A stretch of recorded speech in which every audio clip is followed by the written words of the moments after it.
Green Energy Act and FIT, or the Feed-In Tariff Program, is all about empowering the individual so that they can become their own power suppliers. We spoke to Deb Doncaster from the Community Power Fund to find out more about FIT and the Green Energy Act and what it means to you, the individual. Here we are today with Deborah Doncaster, who is the head of the Community Power Fund.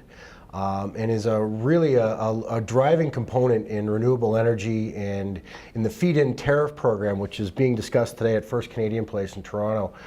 Deb, thanks for taking the time to chat with Going Green for Green today. Give us a little rundown. Tell us your history. Deb's also responsible for the big windmill on the waterfront, one of the first ones in Canada. So she's got a long history here, and she's going to sum it all up for us in a couple of minutes. Okay, I'll do my best, Mike. Thanks for having me on the show. No problem. Well, I started my career in renewable energy about 12 years ago with the idea of building a community-owned windmill on the waterfront. And the energy market was about to deregulate in Ontario that would allow for new forms of ownership and new generation technologies to come in. So it was an opportunity for communities to do projects as well as do windmills and not just coal plants in Ontario. So the biggest challenge was who do we sell our power to? So we initiated a campaign for a feed-in tariff, which is the mechanism used in most European countries to drive renewable energy.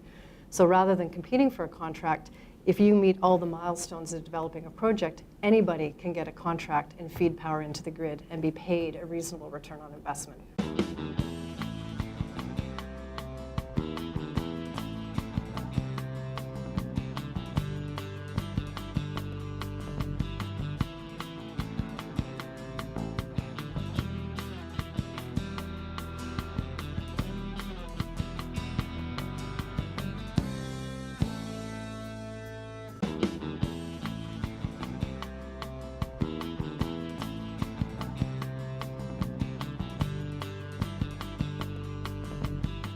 So the key is you say, our grid is open for business. You provide priority access to the grid for renewable energy technologies, and you guarantee the right to connect.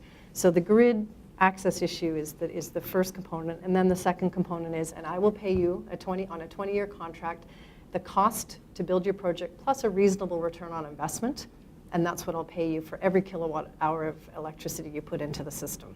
So it allows a homeowner to put up a solar panel, a farmer to put up a wind farm, or a private sector company or utility to put in a mega project, and they all are under the same rules and make the same return on investment. So we put our heads together and said, let's push for a Green Energy Act for Ontario that would deal with the grid issues, deal with the permitting issues, and deal with the procurement issues that weren't working under the current FIT program. What's the cost to put that project in the ground? And what's a reasonable return on investment? And so you set the tariffs, generally speaking, for, let's say, for example, for wind, you'd have an onshore wind category, and then you'd have an offshore wind category. For solar, you'd have a residential price would be different than, say, a large wind farm or a large solar farm, where there'd be an economy of scale for doing a bigger project. So each project gets a different tariff depending on size and capital costs. Is this the best we can do? Of course not. We can do better.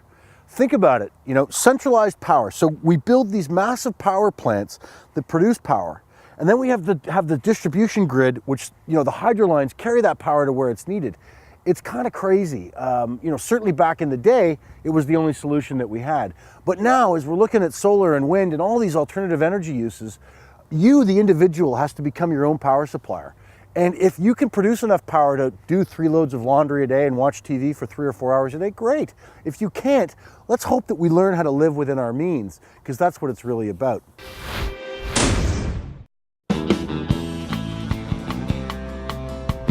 Swim, drink, and fish. That's the brand of environmentalism that Mark Mattson practices and preaches. He is the founding member of the Waterkeepers in Canada. Of course, the Waterkeepers being Bobby Kennedy Sr.'s organization that started in the 60s in an effort to clean up the Hudson River.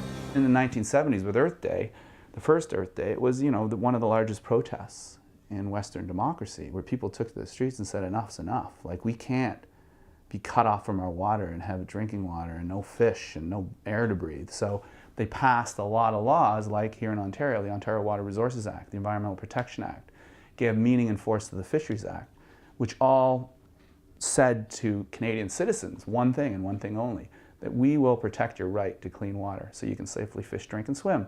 So under Ontario's Environmental Protection Act, it says nobody can render the environment unfit for whatever use can be made out of it by you. You know, for me, it's a failure of our laws currently that you can't go to Lake Ontario, one of the 10 biggest lakes in the world, and catch a fish and eat it. I mean, nobody does it. It's a strange thing that we just assume that this great lake in the world is, you know, dead for all intents and purposes from giving us food. It's a tragedy. Here's how it works on the Humber River here. You know, we're standing on a concrete wall, and basically this retaining wall runs all the way up and all the way down the river.